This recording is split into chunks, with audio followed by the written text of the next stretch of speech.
Hey guys, what is up? Super K-Man Rocks here, and I am here for my LEC week number 1 overview and analysis video in the summer split. It's finally time for the LEC to kick off. It's the last region we get to cover here on the channel, the last region to get their week number 1, and we finally get to see these new look rosters and even a new look organization take their first steps onto the summer split rift. I'm excited. I hope you guys are as well. If you are, let me know down in the comments section below. What did you expect from this week? We've got 6 best of 3s to cover, and did they live up to your expectations? Were you surprised by the outcomes? I'm curious to know where you guys end up landing in that instance, but without further ado, let's get into things. If you are new here, what we're going to do is go series by series, talking about the advantages and disadvantages that each team was able to generate. I'll be giving a player of the series and a dud of the series for each series that we cover, and at the end of the week, I will be giving a player of the week and a dud of the week to tie everything into a nice, neat little bow. We'll be updating my personal power rankings from number 1 to number 10 at the end of the week as well, but most of today will be spent talking about the games themselves. So, without further ado, let's kick off our summer split with one of those new look organizations, the only new look organization, as we kick it off with the matchup between Na'Vi and Corp. And no surprise here, Corp is going to pick up the 2-0 win. You would love to see Na'Vi come in and actually be able to pick up a win in their first series, but as I said in my power rankings video, this team is not very good. We're not expecting them to completely break the wheel. Most of the pieces of this rogue roster that were, not very good throughout a majority of this year are still here. Even if I like pieces like Adam, and I think Larson in the right situation could still be relatively valuable, there's just not really a lot to like here. I think their new additions are near the bottom of the league in terms of what their output is expected to be, and we saw that in this series. For Corp on the other side, I honestly just think that they're very good. I had them number 1 in my power rankings, and I know that's not the most popular opinion, but I think this team is expected to win this split in terms of the form that they're in, and they played like it in this series because this was a demolition. Both games here sub 28 minutes. Very, very powerful stuff from Corp. Let's go ahead and get into it. Player of the series for me is going to go to Kalist in the bot lane, the Xayah, the Ezreal. Both of those games were absolutely fantastic. He wasn't the only player on this team to play well, but I certainly do think he was the one to style on Na'Vi the most, especially on this Ezreal in game number 2, and his resurgence, I guess, into being one of the best players in the league, an MVP frontrunner, that's really what's going to get Corp back into that upper tier conversation as one of the best and scariest teams in the entire league. He is obviously such a relevant player on a lot of these aggressive picks, and he definitely showed it here today. We'll talk about HanSamD on the other side. I got a lot of comments in my power rankings video, or at least more than I expected, that I was too low on SamD in terms of what he was. Oh, you haven't watched this tape in the ERLs, which is obviously not true. Anybody who follows the channel knows that that's not true, but oh, you're not hyping him up enough. This guy was going toe-to-toe with Kalist when they were in the LFL, all of this stuff, right? Well, I'm sorry, man. Like, HanSamD is just not on the same level, and I think Kalist kind of proved that here, where it just wasn't particularly close. Now, the rest of this team was also much better in basically every role. Yike, mega gapped Thager on the other side. Not that that should be a surprise again to anybody who watched Thager. This was a shocking promotion for me, not because I think he's a terrible player, but rather I thought Na'Vi would just have some higher ambitions. I thought a veteran would come in here in the jungle position. That's not what happened. They wanted to go for a younger ERL player that they could get relatively cheap, and I just don't expect Thager to be a star here. Even Kana was able to beat up on Adam on the top side. When Adam loses, he loses incredibly hard, and Kana might be the only top laner in the entire region who's just straight up more mechanically talented than him, who's just going to be able to beat him 1v1 in lane. And when Adam loses, like I said, like we've seen at internationals or against Broken Blade when he's at his absolute best, he can lose incredibly hard, and that's what we saw here. So Kana dominating Kalist, Yike, Targamas, even Vladi was good, even if Vladi was the most passive player on the team in terms of big plays. Corp just looked like that number 1 team we wanted them to be, and I think they lived up to the hype at the very least in this first series to kick off the split. And for Na'Vi on the other side, this looked terrible. This looked like vintage Rogue, if we're being entirely honest. Like the Rogue time, do nothing and lose mentality was very much a part of this team, and I think that is at least a bit concerning. Malrang is going to be the easy choice for dud of the series, in my opinion, mostly looking at that Nico in game number 2. When Malrang role swapped to support, one of the things I really thought he was going to thrive in was this tanky engaged support type of realm. The Alistair, the Nautilus, the Leona, that kind of playstyle, because honestly, it does kind of match what he did in the jungle, being able to be really aggressive in terms of a lot of these early skirmishes, trying to affect the map through a lot of, smart rotations and good timers.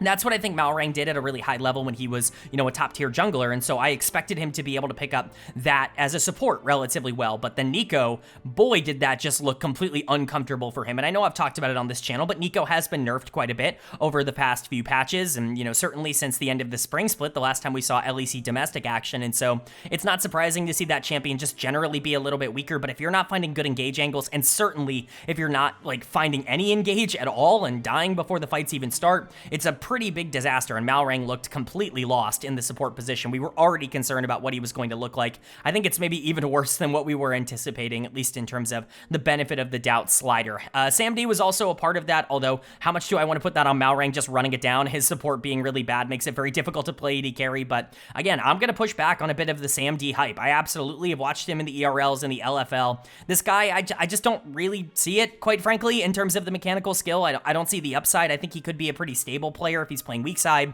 and they're playing for Adam, and they're playing for maybe even Thager a bit more as like the strong side and where they want to put their resources, but I just don't think Sam D is the kind of player that can win you games at the tier 1 level. I hope I'm wrong about that. Again, I know he has a huge fan base because his name is very fun and the LFL is very popular, but I got to go off of what I see, and you know, this is more of what I expected coming out and just kind of getting gapped by Kalist on the other side of this. Adam was terrible, as I already talked about in this series. Really everything just kind of going wrong for Na'Vi, and I can't say I'm surprised. This team really is still rogue. They're passive. They do nothing. They're not going to be particularly aggressive. You know, no one should be shocked to see that Na'Vi is struggling out of the gate against one of the best teams in the league. Whatever you think of Corp, no matter how you viewed the end of their split, their bare minimum, I would say top 3 in the LEC. That's the lowest I will accept. And Na'Vi is at best, I think, like 8th in terms of power rankings, maybe 7th if you're like really optimistic about what this team can turn into. So no real major upset here. Unfortunately for LEC fans, the start of the split went basically exactly as predicted. But then moving on to our second series of day number 1, and it was a matchup between Team Heretics and Fnatic. And Fnatic pick up a very, very big 2-1 series win here with the debut of their new mid laner, Poby, coming into the mid lane. Of course, the former T1 Challengers mid laner, the heir apparent to Faker. Even though nobody is an heir apparent to Faker, he's going to play forever. Poby comes over here to the LEC after Faker signs that extension, and he's making his mark known very quickly in this series by not only picking up a win for Fnatic by being dominant in a pivotal game number 3 on the Syndra, looking really good at the end of this series. Really, even the Orianna in game number 1 as well was really positive. Poby looking great. He's player of the series, and Fnatic look like they might be completely reinvigorated with a better mid laner. Of course, it's Heretics. We're not going to know. This is still regular season Fnatic. You know, every negative thing we have to say about them all comes down to them not being able to perform in best of 5s and not so much in best of 3s, but at the very least, they passed their first test. And for Heretics on the other side, not shocking to see this team end up falling in this series. I think I would have been very, very surprised if they ended up picking up a win, and they still do get a game win in this, which is pretty solid, but there are still too many negatives on this team for them to be competing for one of the upper tier spots. It's pretty good for them to be top 7. I think that might be the peak of where they're at the moment. So let's talk about it. For Fnatic, player of the series, like I already said, it's Poby in the mid lane. I don't have to think about this. Not only is the narrative entirely on his side because everybody was watching him in this series and, you know, patiently awaiting what he would look like in his debut for Fnatic in the LEC, but I think he lived up to the hype. Like, I think everything you could have expected out of him, he actually exceeded what I thought he was going to be in day 1 coming in here for Fnatic. He was excellent as a primary option, specifically on that Syndra in game number 3. But again, the Orianna was really massive. You have this big Wombo combo teamfight ultimate in game number 1 with Ori, Wukong, you know, Rumble. Even the Alistar knockup can be a good ball delivery system. You know, there are a lot of opportunities for this Orianna to take over, and I think he did a great job as a player at really setting that up for the rest of the team. But it's his mechanics that I think have always been the question. I think we didn't necessarily get a full answer to that. Poby as a player came in as my number 5 mid laner because when you watched him, like in the Challengers League, and specifically when he got some time in the LCK,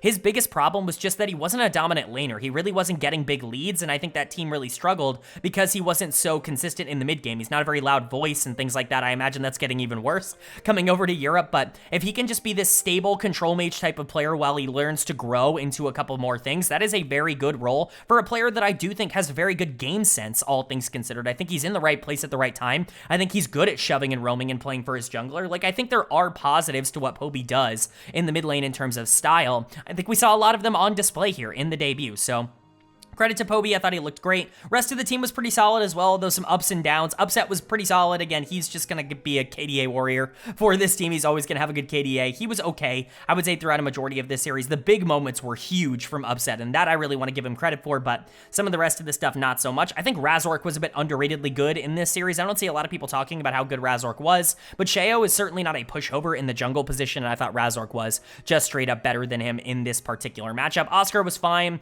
Mickey had a couple of bad engages and a lot of good engages as well, especially on the Nico in game number 3. So Fnatic had a lot of things going for them. Do I think they're a consistently great team? I still have some concerns with what Fnatic is going to be at a top end level. And again, the question about Fnatic has never come down to regular season performance. Like, we feel pretty good that they're going to be good enough in the regular season. It all comes down to what they can be in the playoffs. And right now, that still is a question mark. But for Team Heretics on the other side, kind of what you would expect from them. A couple good performances, players that have individual good moments, players like Flakkid that are pretty adept at stepping up in big moments. Stend, I think, had a couple of fantastic engages throughout this series. His Thresh in game 2 was really, really, really good. So credit to Stend. I thought the bot lane in general played really well, and we hyped them up coming into the series. I think Sheo had a couple of good moments, but he definitely looked better on facilitators than he did on something like Jax in game number 3. Not really an ideal third and final game there. Carlson had some hit or miss moments. Man, that Camille game was really fun to watch, but when he lost pretty hard. But dud of the series was really easy. It's going to go to Camelou. He was really the only player that I felt consistently underperformed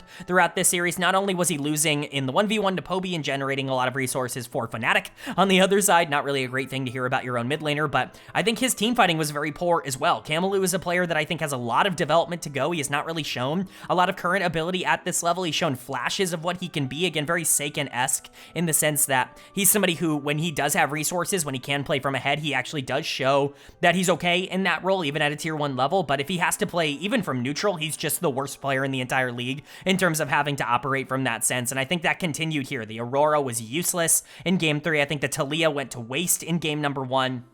Just a lot of things that can't really happen if you want to be a team that actually competes for top 5 or top 6 or anything around that area. So for Heretics, kind of what you would expect. It's the veterans once again stepping up. It's Flakkid, Stend, and Sheo looking very good. Carlson in spurts looking good, and Camelou kind of holding the team back. Everything we said in the primer video. And then for Fnatic on the other side, Poby looked awesome in his debut, and I don't want to hang on that too much because other players on this team I think also played well. But if he is going to be a true upgrade, like not a side grade, not an eventual upgrade, but like a true upgrade in the mid lane right now, this team can still be top 1 or top 2 in the entire league.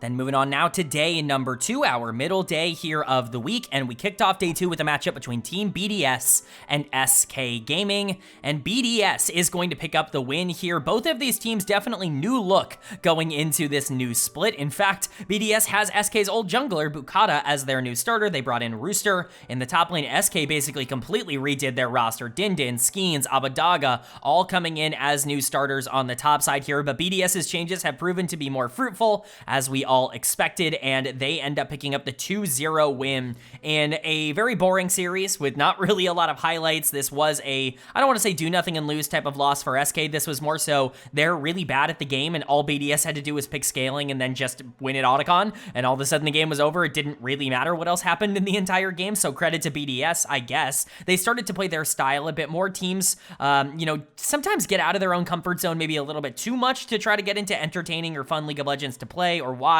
BDS is not going to be a particularly entertaining team to watch, I don't think. I think this team is going to thrive on games like this, and that might be frustrating to people, but at the very least, they're picking up wins when they need to, and that's what really matters. So let's go ahead and get into it. Player of the series for me is going to go to their new top laner, Rooster. He was awesome in game number 2 on the Jace. I thought he was the most consistent player in that game. Ice was also really good on the Aphelios, and he was maybe more relevant and more important because this is kind of like, let's just get in the late game and let's have a win condition, but I think it was more relevant that Rooster was so strong in the late game than it was that Ice was strong, because of course Ice was in a good spot, like in terms of where BDS was at.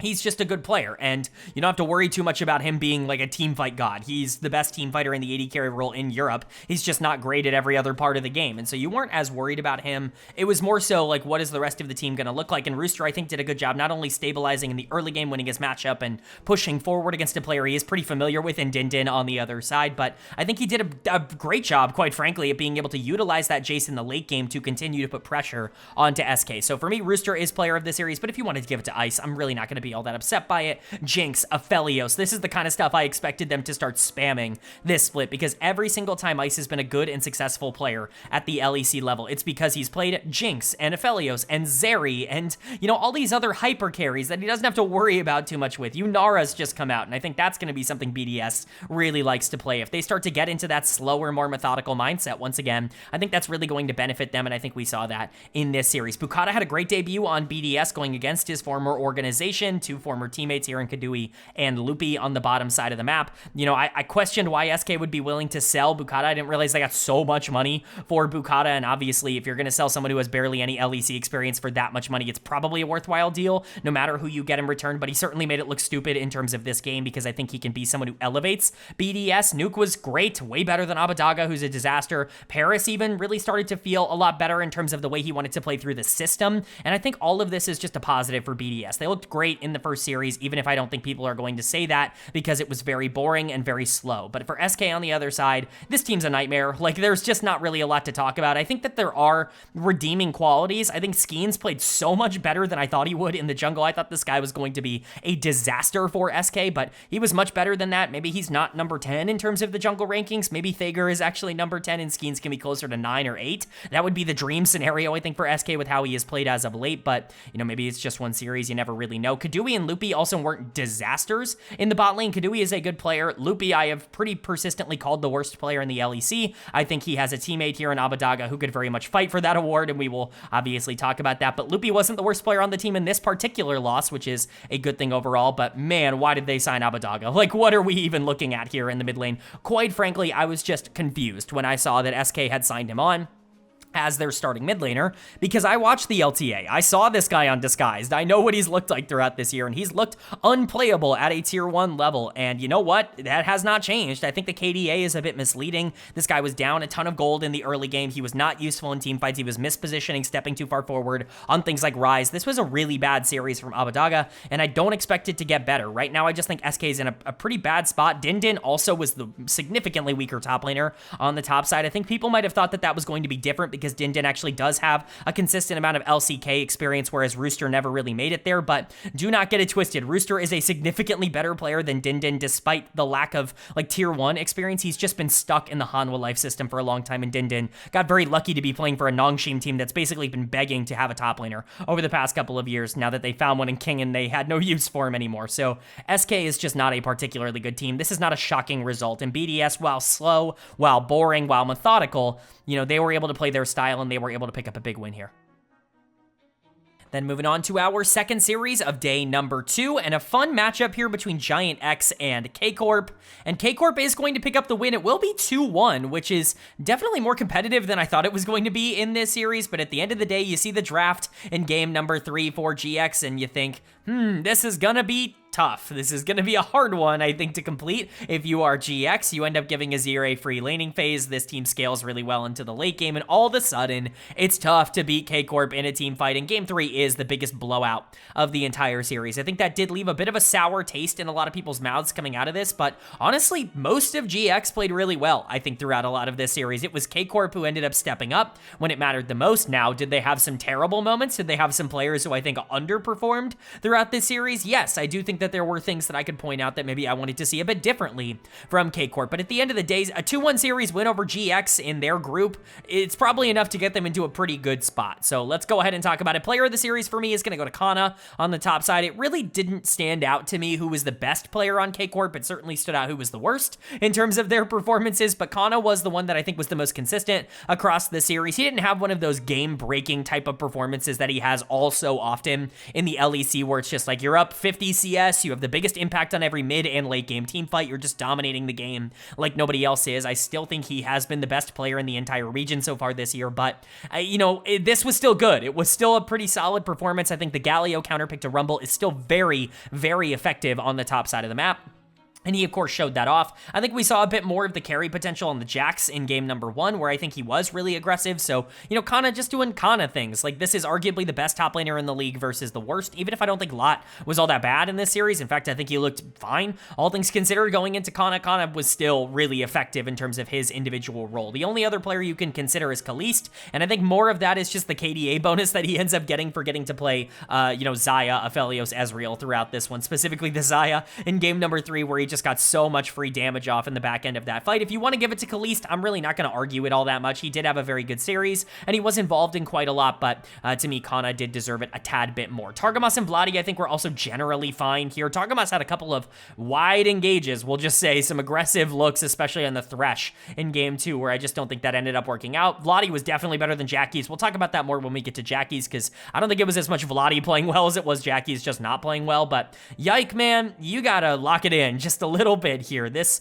was something that we saw him get the yips, I would say, in the playoffs. I think that's a fair and accurate way to describe maybe how he ended up playing towards the end of that playoff run, specifically against Elyoya and Koi. But here, man, Whiff and Skarner ultimates, not looking good on Pantheon in game 2. Like, he could have lost them this series. I think he was in a position to potentially put them in a very bad spot coming out of game 2 and even game 3. So lucky the rest of the team ended up stepping up, because I'm not sure the jungle position was on today nearly as much as maybe you would want it to be for K-Corp, but I still believe in this team, and you know, they didn't show anything that really worried me from them being number 1 in my power rankings or anything like that. But for GIANTX on the other side, man, Jackie's was bad today. Like, he has to be better. He absolutely just has to be better. This bot lane is so good. They have so many good things going for them. Noah and Jun, once again, were 2 of the better players on the Rift for basically the entire series. The one game that they actually did get a win condition for them in the bot lane with the Jinx Rel lane, they just won. Like, they were able to beat K-Corp. They were able to look really good in that game. Noah and Jun, I really do believe, can be difference makers at a top-end level,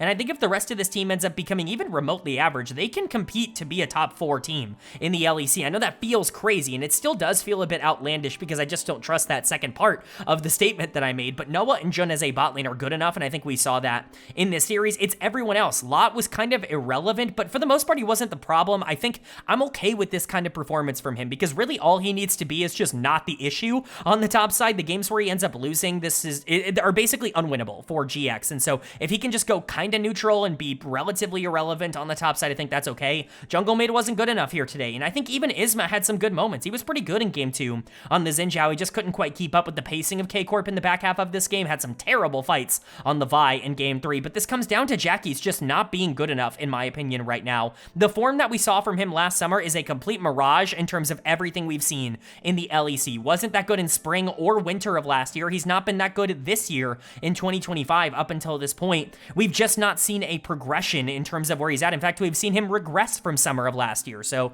we need to see that come back, because this version of him, like I said, is simply just not good enough to justify a lot of the hype that's been surrounding him as a player so far. His performances this year have been lackluster. He's been a negative for this team, all things considered. His best case scenario right now is that he is neutral in the mid lane and you can let the bot lane win. Not really how you thought this team was going to play out, but even with all that, even with everything I just said about Isma kind of not being a consistent player under any circumstance, Lot's best case scenario being neutral on the top side and Jackie's being out of form and being out of form all year long, this team still almost beat K-Corp. They were 1 game away from winning a best of 3 against K-Corp because their bot lane is that good. Trust Noah and Jun and hope that the rest of the team can come around. And for K-Corp on the other side, they're still fine. Kana looked great. Kalist looked great. Like the players on this team that are supposed to dominate ended up looking very good. Vladi, I think, had a great week overall, but there are still some things they need to work out, and this didn't exactly give me confidence that they have completely resolved all of their issues from the end of last split. Then moving on to our third and final day of action here in the LEC in week number 1, and we kicked off day 3 with a matchup between SK Gaming and Fnatic, a classic rivalry, old-time rivalry here in the LEC, and Fnatic, as per usual, picks up the victory between these two teams, and honestly, all this does is confirm everything we already saw from both of them at the beginning of the week, so maybe there isn't a ton to talk about in terms of how this ended up breaking down. Fnatic is the better team by far. We knew that going into the split, and they showcased that all of the positives we we saw in their first series really carry over here. And SK, all of the negatives we really saw in their first series carried over, and some of them were even worse, I would say, in this series against Fnatic, where they just looked lost in their 0-2 loss. So let's go ahead and get into it. Poby, once again, is going to get player of the series. That's 2 series in and 2 player of the series for him as a player. When you're gapping Talia as Yone in lane, things are going pretty well, I would say, for you as a mid laner. I said I wanted to see him on more control mages until he got comfortable playing, really aggressive and, getting his hands up to speed in terms of playing over here in the LEC.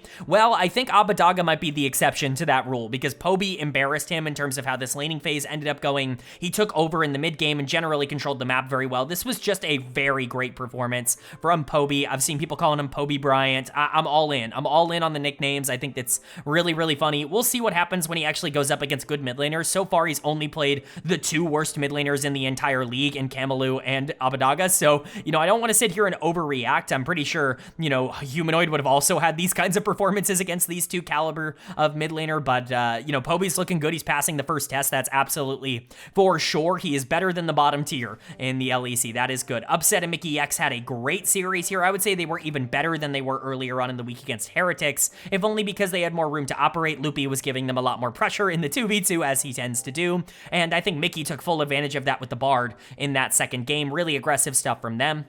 I'm not even really talking about game number 1, but that one was even more dominant in terms of just how much they controlled the map. But that game was a lot of Razork in the jungle. Really, big Razork performance. Not that Razork into Skeens being Razork favored is surprising to anybody. I'm pretty sure this is how it happened when these 2 were in the LEC years ago, when Razork was on Misfits and Skeens was on Vitality. So no surprise to see Razork stepping up with the Wukong performance and looking great there. He was still good on Maokai in game 2. I just think the Wukong was more expressive. And then Oscar, definitely the better top laner here. Fnatic was just better across the board. It was not close for Fnatic in either of their series this week. I think that is the fair way to say it. And unfortunately for SK, it was not close in either of the series that they played across this week. Abadaga is just not good, man. Like, can we just agree that everything we saw in the LTA is real? Like, that this is obviously who he is moving forward, because there's nothing else really left to see when it comes to him as a player. He was disastrous in North America, and he's been just as bad. I get it's a small sample size. It's 4 games for SK, but they've been 4 really bad games. He's getting done to the series yet again.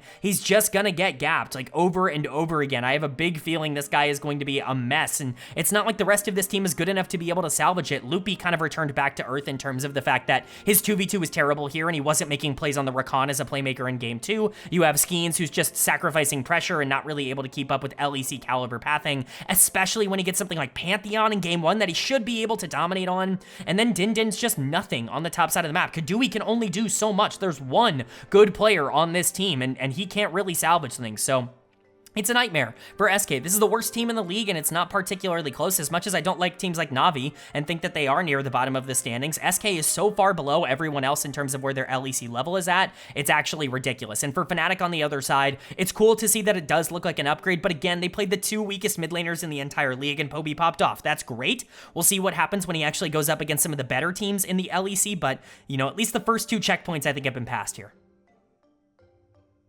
But that's going to bring us to our final series of the week here in the LEC in week number 1. And it was a matchup between GIANTX and Team Vitality. And GIANTX is going to pick up the 2-0 series win. These are the matchups that are really important in terms of these 2 groups, because you're looking at a situation where both of them really need to kind of pressure to not be like bottom 1, right? Like, that's the goal. And bottom 1 obviously kind of feels pretty obvious in terms of who the teams are favorited in each group, but you also don't really want to get 4th. You want to be a team that's a lot closer to 3rd, and hell, even fight for 2nd if you can, with like a crazy result or, a good outcome. And GIANTX getting ahead of Vitality here, I think, is a really, really good start for them in that direction. This team is genuinely very good and very scary. They just need to start figuring out some complete package stuff. Vitality is not good. I tried to tell y'all with them coming in at number 8. I just don't think they have the sauce right now. I think that there are too many things on this team that I'm worried about, and boy, is that coming to fruition right now. For all the people who keep telling me that Carzzy is always so low in my AD carry rankings that it's ridiculous that I keep putting Carzzy below Flakked or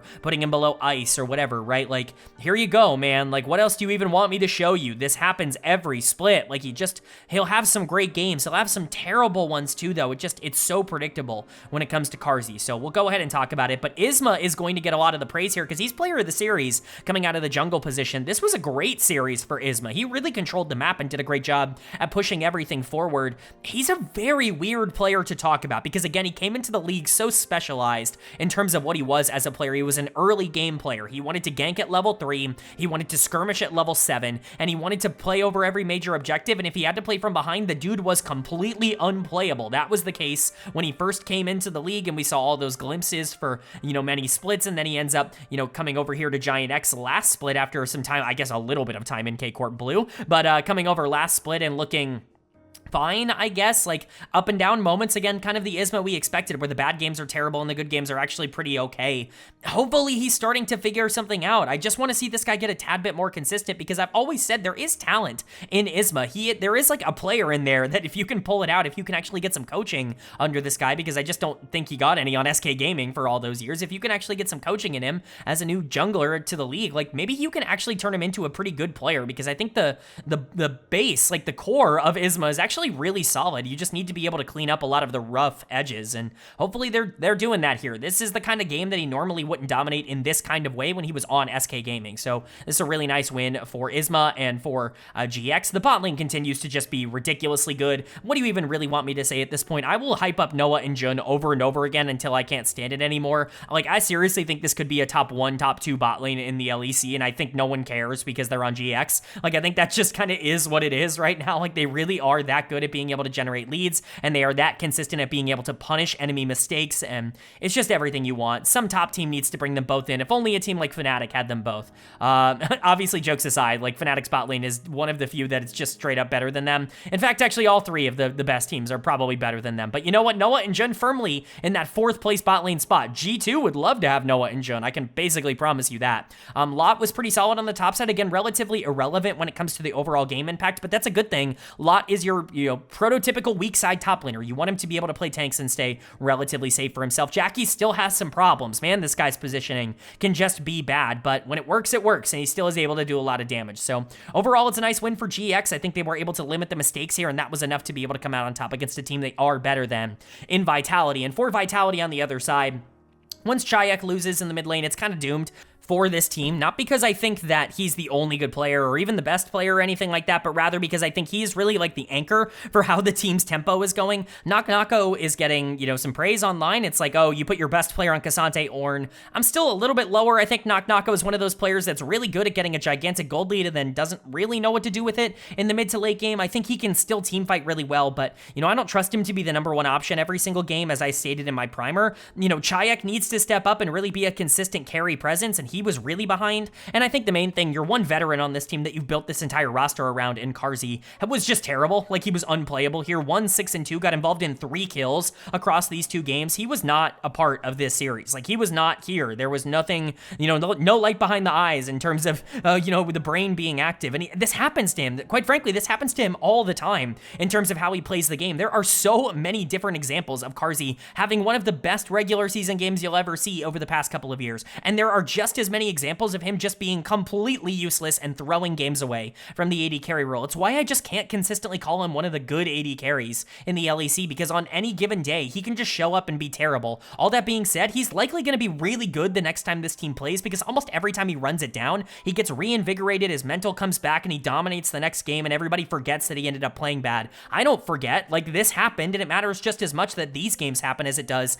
that the good games happen, but expect things to figure themselves out. Fleshy also looked really bad in his debut. Hopefully that ends up changing. Linsas was the only player I think that had any sort of agency, but he wasn't good with the agency. He just had it on Trundle in particular in game 2. But Nako, the only player doing anything throughout all of these games, and he was on Ornn and Cassante. Like, he can't take over in that same kind of way. So Vitality looking pretty accurate at number 8 in my power rankings, and GX might be even better than this number 6 team that I gave them. They could very easily be number 5 in the power rankings. I think top 4 is going to be very difficult to break into, but even with the loss earlier this week, GIANTX might be a team to watch out for. All right, but that is going to do it for my LEC week number 1 overview and analysis video. Up on the screen, the updated standings for both groups after week number 1. Group A and Group B, of course, 2 teams having yet to play, those being the 2 representatives for the region at the 2 previous international tournaments. Movistar Koi and G2 Esports have yet to take their first games in the summer split, but everybody else has definitely been given, a pretty good introduction, we'll just say so far, and we can kind of see where they land, and that's represented in my power rankings. I would typically talk about how teams have risen or fallen, but honestly, I feel pretty bang on right now. Everything went as anticipated in week number 1. No power rankings changes are necessary. I do think there is a world where GX ends up moving up to number 5 in my power rankings over BDS, who could drop to number 6 if I really wanted to make that change, but it's not like BDS played bad, they just played slow. GX was a little bit more dominant in their win, but they also lost this week. I get it was to K-Corp, and that's not a bad loss by any stretch of the imagination, but I just don't feel comfortable enough to make any changes just yet. There was nothing that went abnormal in terms of how these games, adjusted. I still think the top 4 are in the same order, and, everybody else is one big cluster. Let me know if you would have changed anything or if you would have felt the need to adjust anything moving into week number 2, because I certainly didn't, but I'm curious to know if you guys agree or disagree that everything kind of went according to plan. But let's go ahead and move on to my player of the week and my dud of the week. For week number 1, my player of the week is very obvious. It's going to Poby Bryant in the mid lane here for Fnatic. Awesome first week for Poby, coming over from T1, from the LCK. Obviously, he had not had a ton of success at the tier 1 level when he was given a small amount of time, but the LEC is a very different ballgame. We've seen a lot of players come over from the Challengers League and have success here, even if they weren't able to make it in tier 1 as a top tier player. Poby might be the next generation of top tier Koreans coming over to Europe, and you know what? Fnatic's had quite a bit of success poaching some top-tier Challengers League players in the past as well, with players like Huni and Reignover, obviously, in the hallowed halls of Fnatic history. I'm not comparing Poby to them just yet, but who knows? Maybe he could be on that trajectory. I will say, he did play the 2 worst mid laners in the entire league this week in Kamalu and Abadaga, so I don't want to freak out and say that this guy's going to dominate, but at the very least, week 1 was very much a success for Poby. And then my honorable mentions, Kaliste, the AD carry for K-Corp. He would have won player of the week in most occasions. It just didn't quite happen this week, as Poby was a tad bit better, and I'm giving it to Noah, the other honorable mention, the AD carry for GIANTX. Even in their loss against K-Corp, I thought he was really good, and he was great once again in their win at the end of the week, and so I just feel really good about Noah. Him and Jun are one of the best bot lanes in the entire league, one of the best lanes in the entire league, and I still think that they are pushing that team forward. So Kaliste and Noah are my honorable mentions. And then my dud of the week, unfortunately, pretty obviously, is going to go to Abadaga, the mid laner for SK Gaming. Still very surprised that they ended up bringing him on, because he just has not played well in recent memory, and it's unfortunately carried over. The negative form from DSG and from North America is very much here right now for SK Gaming. He's got to be able to get his head on straight. He got destroyed playing into Poby, and obviously wasn't very good earlier on in the week as well, even if the competition there was also quite difficult for him. And so I don't want to sit here and say that everything is, a disaster for SK and that they can't win a game, but certainly a lot of the fears have kind of been founded so far across this split, and that's never a good place to start. So Abadaga is my dud of the week, and Poby is my player of the week, but that's going to do it. I do hope you guys enjoyed. If you did, leave a like. It really does mean a lot to me. Lets me know you guys are enjoying the content, and it does help get this video out to a lot more people, which I'm always very appreciative of. If you're new here, hit the subscribe button. We're going to be posting about the LEC every single week on this channel throughout the rest of the regular season, the playoffs, all the way leading up to Worlds. So stick around for that. We also cover the LTA North, the LCK, and the LPL on this channel. I will be casting for the LPL English broadcast, as you guys know, throughout basically all of this weekend. As of this video going up, I casted, a couple of hours before this video went up. I'm pre-recording this, so go ahead and check out the VOD. Link to that channel will be in the description for both the YouTube and the Twitch, but I'm also live Sunday morning, I guess Saturday night, Sunday morning, depending on the time zone that you're in, and we will be going live that day as well on LPL English to do some commentary. So if you're interested in that, like I said, check out the links to the YouTube and the Twitch in the description. But with all that being said, I hope you all are having a great day. I hope you continue to have a great day, and I will see you all